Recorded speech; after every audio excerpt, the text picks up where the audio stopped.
This program is a presentation of WLCN 96.3 FM and WLCNonline.com. This live video stream is made possible in part by WLCN's live stream technology sponsor, Me Realty, located at 602 Keokuk Street in Lincoln and online at merealty.com.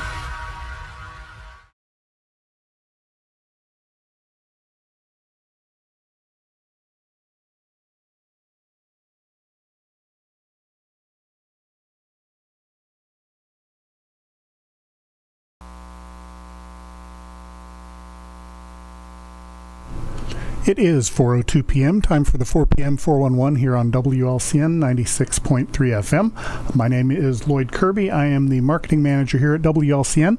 And as we do most Tuesdays, we will have a guest of interest from the area coming in to speak. It is the first Tuesday of the month, so that guest today will be Lincoln Mayor Tracy Welch. Just want to make an announcement. Folks, I know the proposed data center near rural Latham has been a hot topic of discussion as of late. Dara Entwistle on her Viewpoint program is planning to have representatives from the parent company for that data center, Hut 8. She's planning to speak with representatives on her Viewpoint program on January 14th.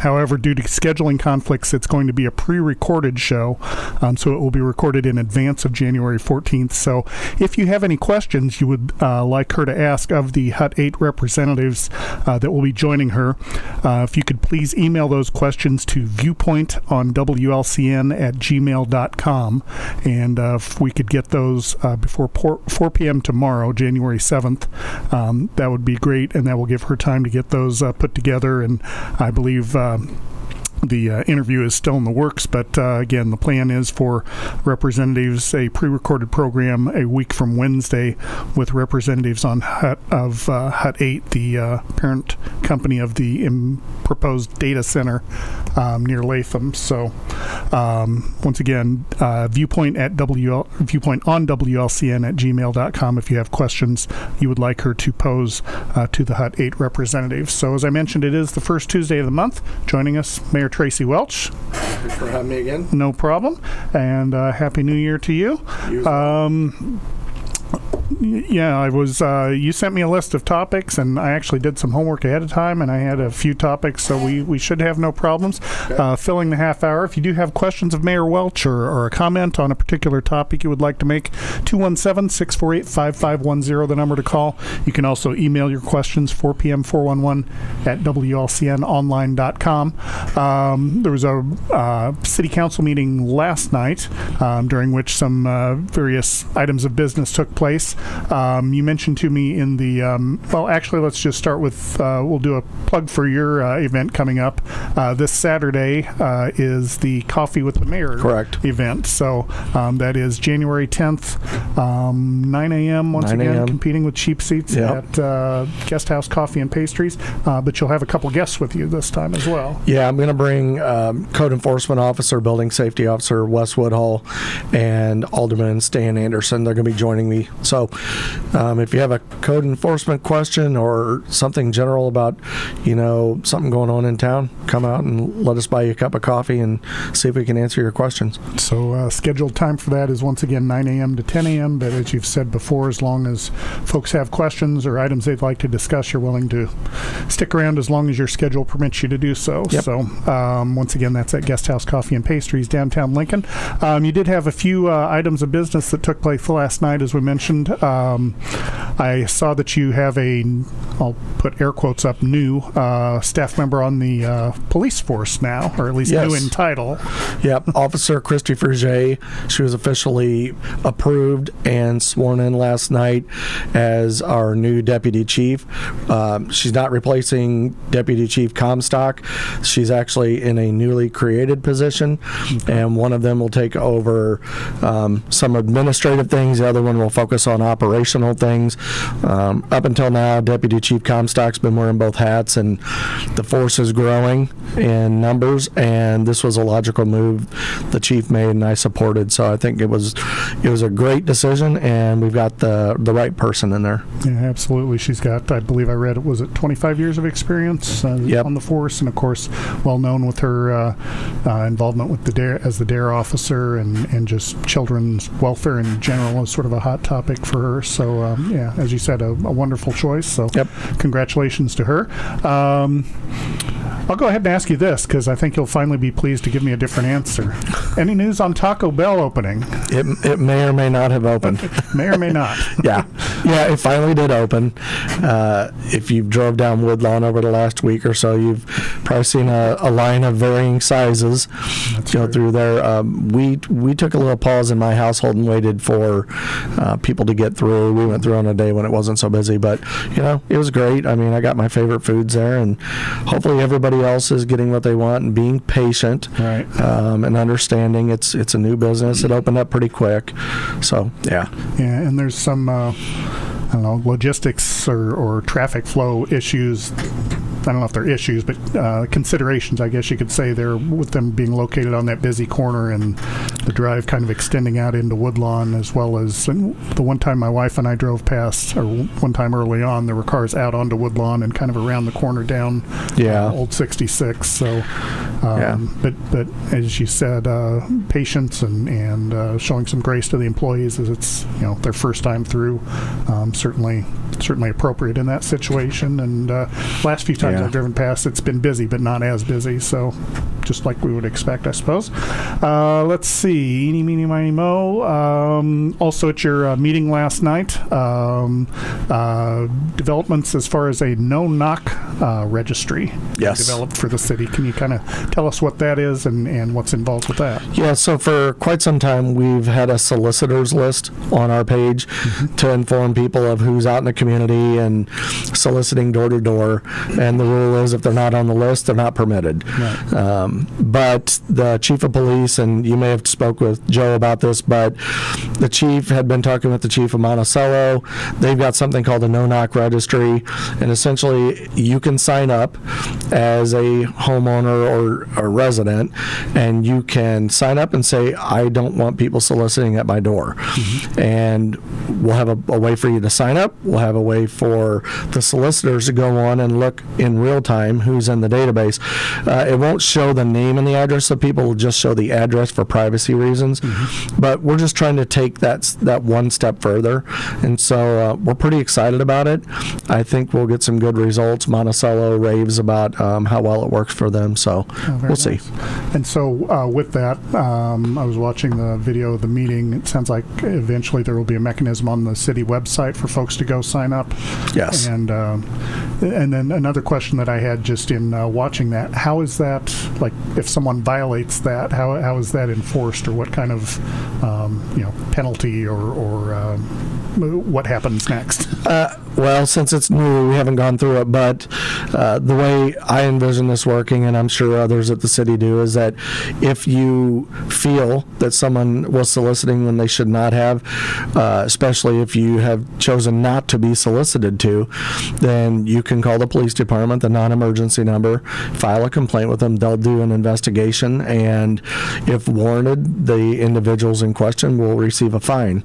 There are fines baked into that ordinance that we passed. And it's not really to punish people, but it's to deter people from violating people's wishes. Kind of get their attention a little bit. We're almost at 10 after, so we'll go to our first break here in a minute. Since I think this will be a short topic, I'll just ask it now, even though it doesn't really fall. There's no particular reason. Since we saw you last time, we also had the Christmas parade for the city of Lincoln. So I know it was the first time the city of Lincoln proper, at least, administered the parade and the lineup and so forth. From your mayoral viewpoint, how did things go from your side of things? I think it went very well. Mr. McCoy and Ms. Matoko and Ms. Groves did a great job for the city. Couldn't have asked for more appropriate weather. I mean, the snow was pretty great. I don't know about you guys standing out in it, but that was pretty great. The snow was. One of the things I think worked out well this year too was just by, dumb luck, is that the visit with Santa was separated from the parade. That's not to say that we can't add it to the parade next year, but I think that visit with Santa went much better just because it was more focused on that event and kids weren't as tired from the parade and things like that. So we've got some takeaway items on how to improve that next year, but overall I think it went great. Yeah, I would agree. Like you said, the weather certainly, scenically, it was appropriate for a white Christmas and a white Christmas parade. If the wind would have died down a little bit, that would have helped us under a tent, but can't have everything, I suppose. So we'll go ahead and take our first break now. Once again, our guest is Mayor Tracy Welch, the mayor of Lincoln. He will be with us until 4:30. So if you have questions, comments, issues, items you'd like to discuss with him, 217-648-5510, the number to call. We'll be back in 2 minutes with Lincoln Mayor Tracy Welch.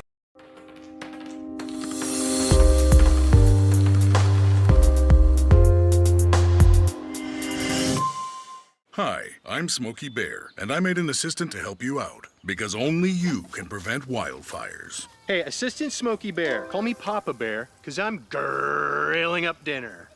Do you get it? Yes, good job. So, what should I do with all these coals? Don't just toss them out. Put them in a metal container because those embers can start a wildfire. I understand. The stakes are high. Ha, ha, ha, ha. See, Smokey thinks I'm funny. What does it mean to be rich? Maybe rich is less about reaching a magic number and more about discovering magic. Rich is being able to keep your loved ones close and also send them away. Rich is living life your way and having someone who can help you get there. The key to being rich is knowing what counts. Contact Edward Jones Financial Advisor Sal Polis, 217-732-4001.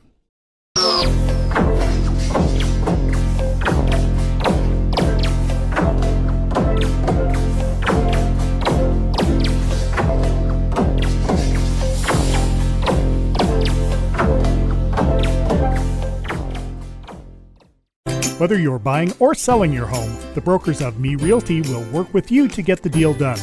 As one of Central Illinois' top producing offices for decades, Me Realty has the experience to guide you through the process. You want results? Call the brokers of Me Realty at 217-735-5424, stop by the office at 602 Keokuk Street in Lincoln, or check out local listings online at merealty.com.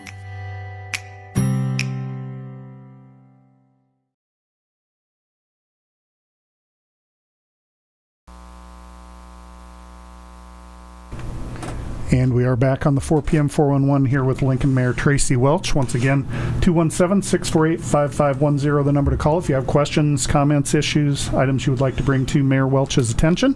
Or if today is not the appropriate date or time for whatever reason, once again, the Coffee with the Mayor event happening on January 10th, 9 a.m. at Guest House Coffee and Pastries.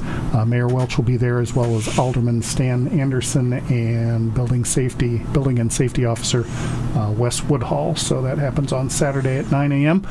We were talking a little bit about some of the items, or at least partially, some of the things that happened at the most recent City Council meeting. One item that I saw was announced toward the end was the program, once again, where the city will offer a discount on sewer bills for prepayment. Can you tell us a little bit about that program? Yeah, this was in place years ago, and when we were redoing regarding sewer rates. We paused it, and I believe last year or the year before it got reinstated. It's the 10% discount.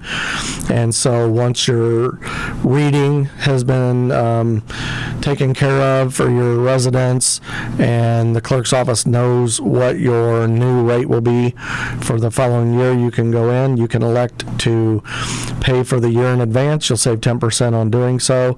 A lot of people take advantage of it. I think there was over 1,000 people last year that took advantage of that. So good opportunity to save money if that's something that's possible for you.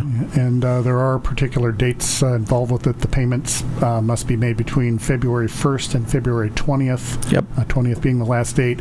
And I believe I saw there was a comment made about if folks want to check on their sewer rates, they shouldn't do so until after, I think it was January 26th was the date that was thrown out. Yeah, I think that sounds about right, because they have to get those readings from Illinois American and then calculate the new rates. I see. Okay. So once again, if you're a City of Lincoln resident, that, opportunity to save a few dollars in your pocket. And let's see, other items. We talked about the no-knock policy. I was interested because there was kind of a discussion. I believe it was during the announcements portion, maybe right before the end of the meeting. There was discussion about solicitors and putting that information out via the city's app versus just posting it on the website. Oh, yeah. And that, to me, that sounded, it would make life easy for a lot of people. I know it's extra work for someone, whoever's pushing the information out, but whether it does or doesn't happen, it's an opportunity to bring up the fact that the City of Lincoln does have an app that folks can download and utilize for different things. I know we've talked about it before, but maybe for folks who didn't hear that discussion, can you tell us a little bit about the GoLink app? Yeah, it's called GoLink. It is available for iPhones and Androids, and you can download it on there. You'll be able to register, and then you can report things that you see, whether it's overgrown grass or trash or a light out that we need to know about, things of that nature. But another component which you mentioned is that we have a way to push out notifications to people through there. So if you're subscribed and you have the app on your phone, you'll get an alert. We do it for like Christmas tree pickup and when landfill hours are going to change. What we were talking about last night was when a new solicitor comes in, they go through the process, they get approved.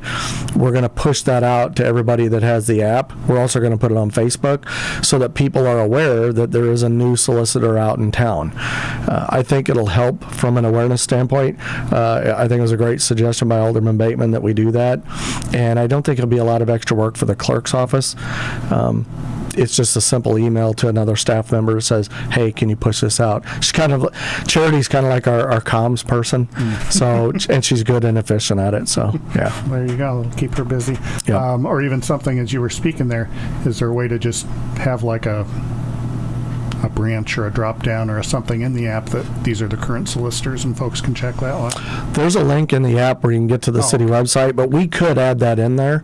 That's not a bad idea. And we can just link directly to that page on our site. But when people do register, we put them on that page. And the idea is that somebody shows up at your door and you're not sure if they're permitted to be in the city or not, look at that page. If they're not on the page, they're not permitted. You be nice, be polite. Just ask them to leave and go to City Hall. If they don't want to, you can still call non-emergency. The police will come out and educate them. And then along with that, we talked about the no-knock registry earlier and the fact discouraging that. Is there any kind of penalty for solicitors who aren't approved solicitors that go around, either monetary or any type of penalty for folks who aren't official solicitors? I'm sure there's a fine. I don't know off the top of my head what it is for the solicitors. I thought I read in the no-knock list, I want to say it's like up to $750 or something. I could be wrong on that, but I briefly looked at that last night. So yeah, there's fines baked into most of what we do at the city. Again, you said it earlier, it's really meant to be more of a deterrent than anything. So Yeah, that makes total sense. Let's see, a couple updates or items which may or may not have updates that I know you've been working on for a while. Anything new with the Lincoln Developmental Center grounds and the committee that's looking at potential uses for that? We had a couple meetings that were scheduled late last year, had nothing new to discuss, so we didn't meet. We have another meeting, I think, this week, actually. And what's happened since then is that Andrea Runge with Loyd is helping us out now, kind of taking the, no pun intended, the lead on this. Mm-hmm. We're going to develop a plan and put it into place, and we're going to share that with the governor's office and whoever else we need to. But the idea is we want a plan that's documented, that's ready to go when they're ready for us. Right. So that's the focus now. And I remember this question was asked, it might have just been on social media or somewhere, but is there at any point some sort of public feedback, participation, input that happens after that plan is made, or has that part of the process sort of already been done and that's being used to formulate the plan now? We got a lot of feedback when this first came up, and we've taken those feedbacks into consideration in discussions we've had. The plan will be published, as always, and so if that plan needs to change over time, we can certainly do that. Honestly, we get the plan in place. I don't see that the state is going to move at a rapid pace on this. Right. There's some things I think that'll be low-hanging fruits, but I just don't know how fast they'll move. Sure, and that's... And they don't either, so. Right, yeah. So it's 20 after, so we'll go ahead and take our second break. Once again, Lincoln Mayor Tracy Welch is our guest, 217-648-5510, the number to call if you have questions or comments for Mayor Welch. We'll be back in 2 minutes with more from Mayor Welch.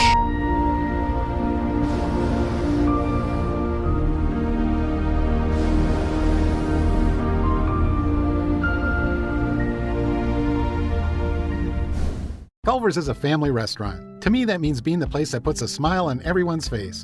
We're famous for our cooked-to-order butter burgers and frozen custard made daily inside our restaurants. But we've always believed more menu options mean more ways to brighten your day.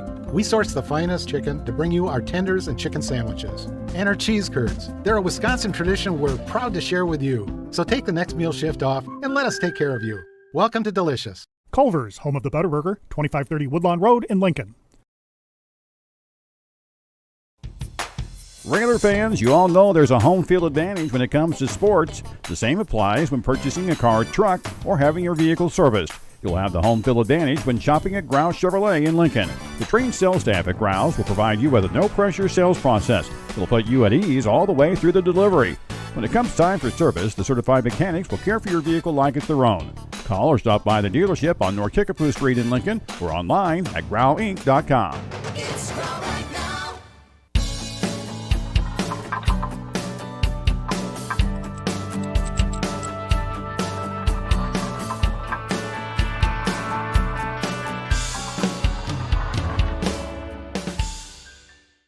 Full Gospel Evangelistic Center makes an impact locally and beyond through a wide range of events, ministries, and outreaches. Pastors Steve and Debbie Owens invite you to worship Sunday mornings at 10:30 and attend Wednesday night Bible studies at 6:30.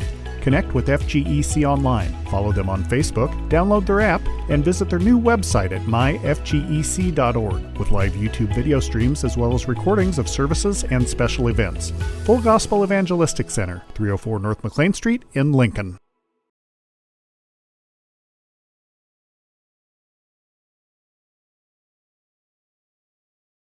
Here on WLCN 96.3 FM.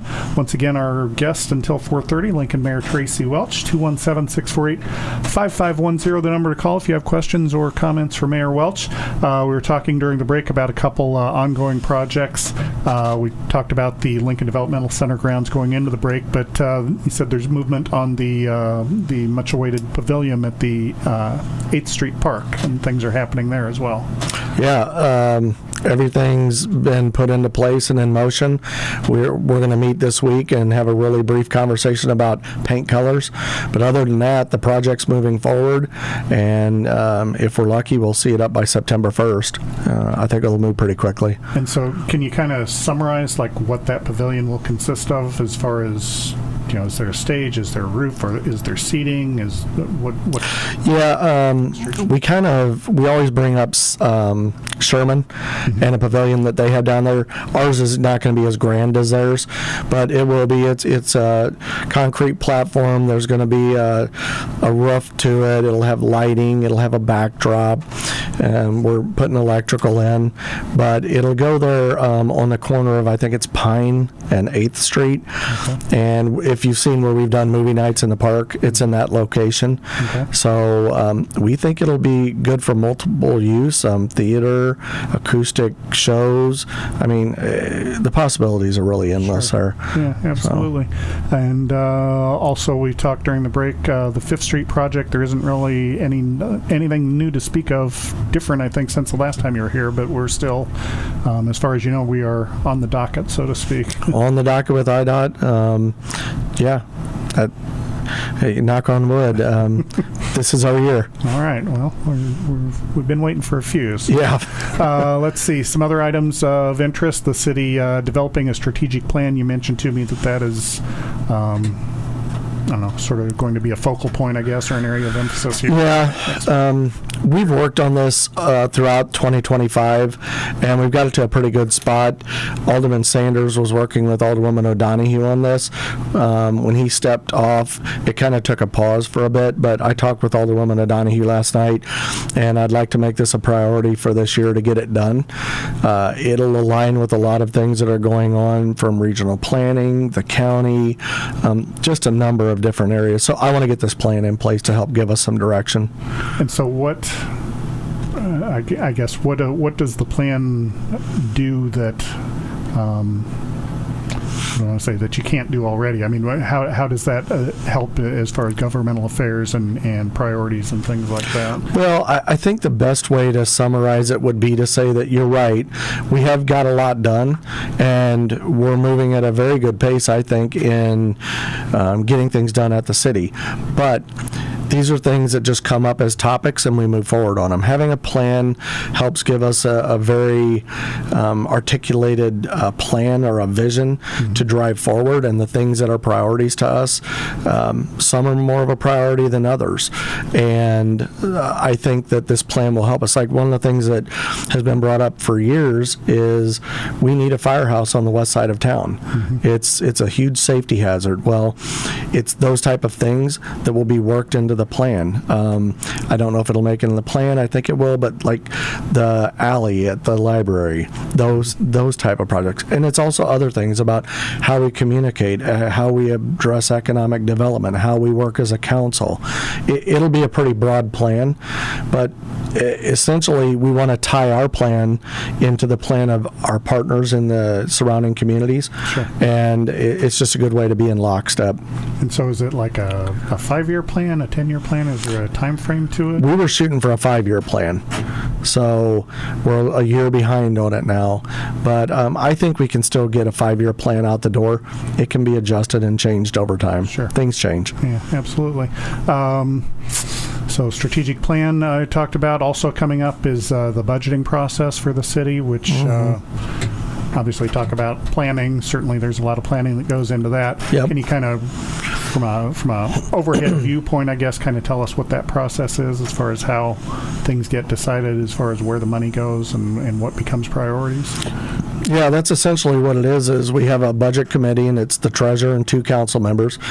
And what they do is they sit down with every department head over a period of time. The department heads share what they would like to see done in their departments, how much money it's going to take, what their plans are, what's on their wish list, things like that. And then the budget committee works with the treasurer, and they help prioritize what can be reality and what would be nice to haves. And then when they get that all buttoned up, they bring it usually to me first, and we have a conversation, then it goes to the council for discussion. That's kind of summarizing 3 to 4 months worth of work, but that's essentially how it works. And then is there a deadline date that the budget has to be presented by or approved by or anything? It has to be in place before our next fiscal year, so by May 1st. Okay. Also happening, talking about developments, the development, is it Business Development Center? Is that the name of the old bank building? Or? Well, we haven't formalized that. Okay. I've just been referring to it as the Center for Economic Development, and that'll change. We'll publish it, but yeah. But, that's going on there, and I believe Loyd is now in place in that facility? Yep, Loyd has officially moved into that space. Andrea, I talked with her yesterday, and she's getting her office set up, and we're getting some TVs on the wall. I mean, it's moving pretty well. I think that Economic Development Center will probably be functional here in the next 30 to 60 days, I would imagine.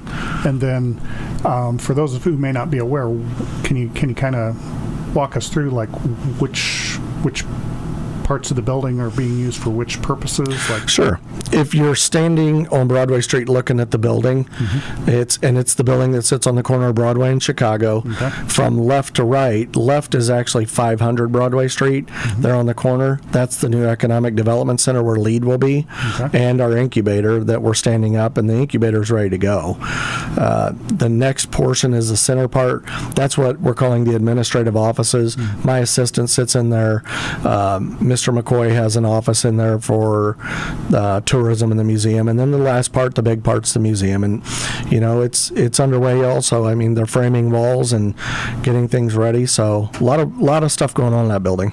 And then, is there an anticipated date that will be open, or are we too far out to be able to? We're shooting for April 1st. Oh, okay. That might be a very lofty goal. There's still a lot to get done, but I mean, it's the centennial this year, and people are going to start traveling sooner than later, and we want it up and running, signs on the building and everything. So we've got a pretty aggressive schedule, but I think we're confident we can hit it. Yeah. All right, sounds good. So that brings us to 4:30. So we want to thank Mayor Tracy Welch for joining us.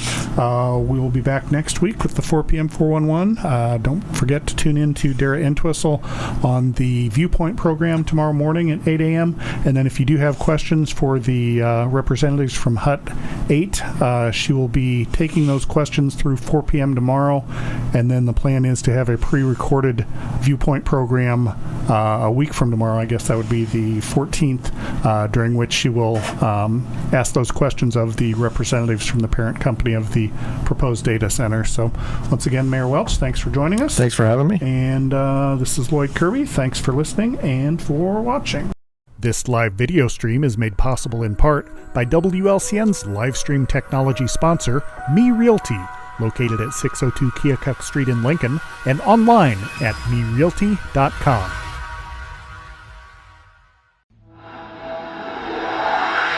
This program is a presentation of WLCN 96.3 FM and WLCNonline.com.